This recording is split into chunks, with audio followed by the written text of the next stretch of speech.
오늘은 단재강세 4483년, 배달 4359년, 양력 4월 4일, 음력 2월 열일에 이 시간은 3월 다섯째 주 토요일 새벽 경배 시간입니다. 이번 주에 한백음께서 주신 말씀은 자성구자 하라라는 말씀입니다. 성기원도면 절친견이니 자성구자 하라 항제인오시니라. 항상 받드는 말씀이고 당연한 말씀이라고 생각합니다. 그러나 우리가 이 말씀을 알고 있는 것처럼 여깁니다. 늘 듣기 때문에, 늘 모시고 늘 생각하기 때문에 내가 이미 알고 있다고 생각하고 또 그렇게 어렵지 않다고 생각하죠. 그러나 문제는 자성구자라는 말씀에 있는 것이 아니고 내 성품에 있습니다. 문제는 하느님께 있는 것이 아니고 나에게 있습니다.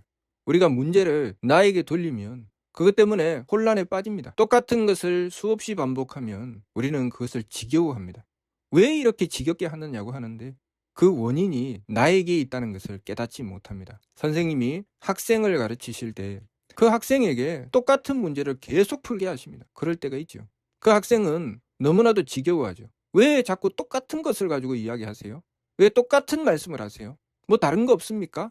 그런데 그 선생님이 똑같은 것을 계속 풀게 하시고 똑같은 말씀을 계속 하시는 이유는 그 선생님에게 있는 것이 아니라 그 학생에게 있는 것이죠. 그 학생이 똑같은 것을 계속 이해하지 못하고 똑같은 실수를 계속 반복하기 때문에 그것을 계속 지적하시지만 그것을 지겨워하는 학생은 선생님의 뜻을 이해하지 못하는 것이죠. 자성구자라는 말씀은 똑같은 말씀이죠. 자성구자하라 항지인의시니라. 늘 똑같은 말씀을 계속 반복하고 계십니다. 그러나 우리는 왜 똑같은 말씀을 계속 반복하시나? 너무나도 지겹습니다. 뻔한 이야기, 늘 똑같은 이야기 계속 반복되는데 왜 뻔한 이야기를 계속 반복하시나? 너무 지루하다. 왜 지루할까요? 새로운 세계가 펼쳐지지 않기 때문에 늘 똑같은 것만 보이기 때문에 지루한 것이죠. 새로운 것이 펼쳐지는 것은 언제 펼쳐집니까? 내가 가지고 있는 나의 성품이 바뀔 때 그때 새로운 것을 봅니다. 내가 착함의 계단을 한 계단 올라서 보는 것과 한 계단 오르지 못하고 보는 것은 세계가 다릅니다. 내가 만나는 하느님이 다르죠. 다른 하느님을 만나게 됩니다. 내가 한 착함의 계단을 오르고 만나는 하느님과 내가 그 착함의 계단을 오르지 못하고 만나는 하느님은 다른 하느님입니다. 그렇다면 하느님이 바뀌는 것일까요? 그렇지 않죠. 내가 보는 눈이 바뀌는 것입니다. 그래서 비유를 들어 말씀하실 때 물에 달이 비치는 것을 비유를 들어 말씀하신 것이죠. 내가 고요하고 맑은 물이 되느냐 흔들고 흐린 물이 되느냐는 누구에게 있습니까? 달에 있습니까? 물에 있습니까? 물에 있죠. 나라는 물이 고요하고 맑은 물이 되면 그만큼 달빛은 뚜렷합니다. 나라는 물이 흔들고 흐리면 그만큼 달빛이 흐려지죠. 그래서 그 물의 입장에서 보면 달빛은 항상 바뀝니다. 너무나도 변덕이 심하죠. 이럴 때는 이렇게 하고 저럴 때는 저렇게 하고 그때그때마다 다 바뀌니 어떻게 맞춥니까? 무엇이 바뀐 것입니까? 달이 바뀐 것입니까? 물이 바뀐 것이죠. 그래서 자성구자 하라고 하신 것입니다. 내가 한착함의 계단을 올라서 보는 세계와 한착함의 계단을 오르지 못하고 보는 세계는 완전히 다른 세계입니다. 그렇기 때문에 우리가 하느님을 우리의 성품에서 본다고 하시는 것입니다. 하느님을 다른 곳에서 찾으면 하느님을 만날 수가 없다. 그 말씀이 성기원도 절친견이라는 말씀이죠. 그렇기 때문에 내가 나의 성품을 키워내는 수준만큼 하느님을 봅니다. 그래서 우리가 부지런히 갈고 닦고 수도하여 정성이 채워지고 내가 그만큼 수준이 올라가게 되면 그만큼 착해지면 내가 만나는 세계가 새로운 세계이기 때문에 지겨울 수가 없습니다. 내가 성장하면 성장할수록 그 성장의 속도에 따라서 결코 지겨울 수가 없죠. 왜냐하면 내가 성장한 만큼 내가 만나는 세계는 완전히 새로운 세계이기 때문입니다. 내가 만나는 하느님은 완전히 새로운 하느님이시기 때문이죠. 그러니 얼마나 흥미진진하겠습니까? 게임을 하는데 하나의 미션을 클리어하고 나서 새로운 스테이지로 나갔습니다. 완전히 새로운 세계죠.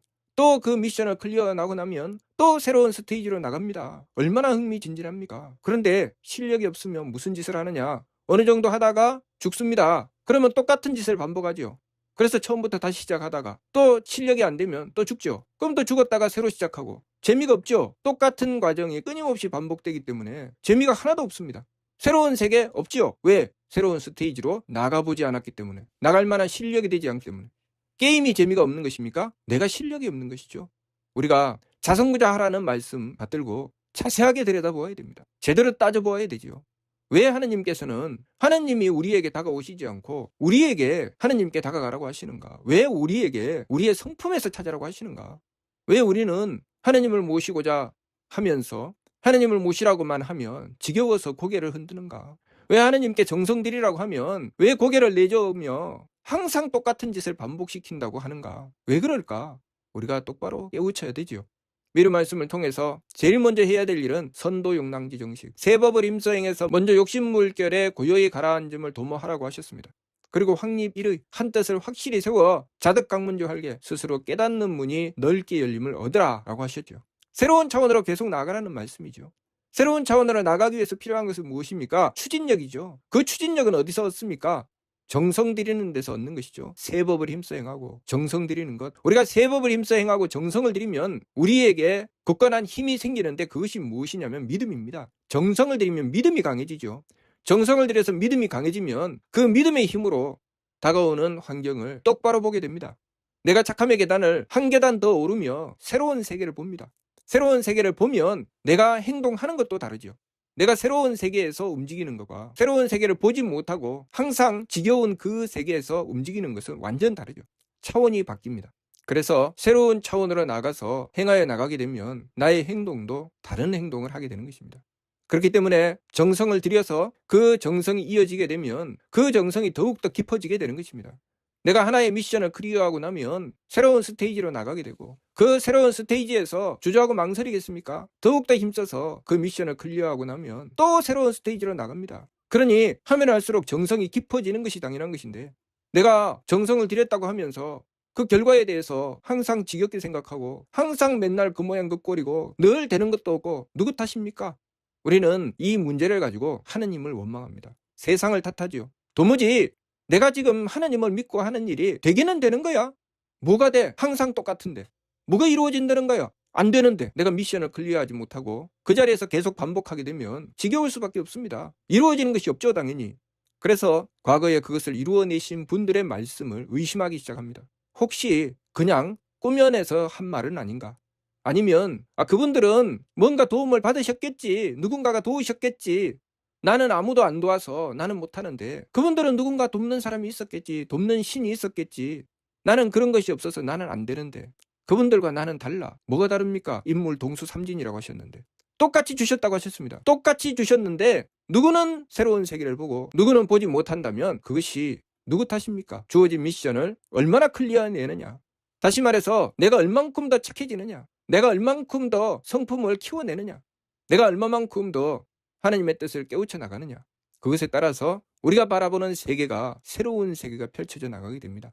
우리가 교화의 말씀을 받들고 행하여 나가야 그 결과가 치화가 되는 것입니다. 교화의 말씀은 어차피 하나님께서 다 하시는 건데 뭐 굳이 내가 할 필요가 있어. 하나님이 알아서 다 하시겠지. 치화는 없습니다. 그러면 내가 교화의 말씀을 받들지 않는데 내가 실천하지 않는데 무슨 수로 치화를 받습니까? 그러니 내가 해야 될 일, 내가 교화의 말씀을 받들고 나 스스로를 변화시키고 나 스스로가 하나님께 다가가는 그 일, 착함의 계단을 오르고 덕의 문을 열고 들어가는 그 일을 지극히 정성으로 행하여 나가야 그 결과가 하나님의 치유하심을 뚜렷이 받들 수 있게 된다는 것, 그것을 우리가 알아야 되겠습니다. 항상 나의 수준을 키워내는 데는 내가 만나는 상황은 벽에 부딪히는 것과 같은 것입니다.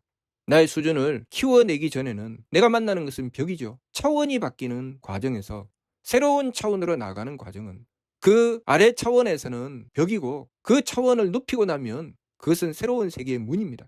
내가 차원을 높여서 나가면 그것이 문이 되지만 내가 차원을 높이지 않으면 항상 그것은 나에게 벽입니다. 우리가 이 이치를 바르게 깨닫고 내가 지금 벽으로 만나는 것이 문이 될 수 있도록 나의 성품을 닦아서 하느님 모시는 길을 열어내야 되겠습니다. 이번 주 말씀, 자선고자 하라. 왜 성기원도 하라는 말씀을 하시지 않고 자선고자 하라고 하셨는가? 왜 성기원도면 절친견이다. 하느님 못 만난다. 그러니 자선고자 해라. 항제인화 하신다. 라고 하셨는지 우리가 이 이치를 바르게 깨달아야 되겠습니다. 이번 주 말씀, 자선고자 하라. 무슨 뜻인지 이해가 됩니까? 마치도록 하겠습니다.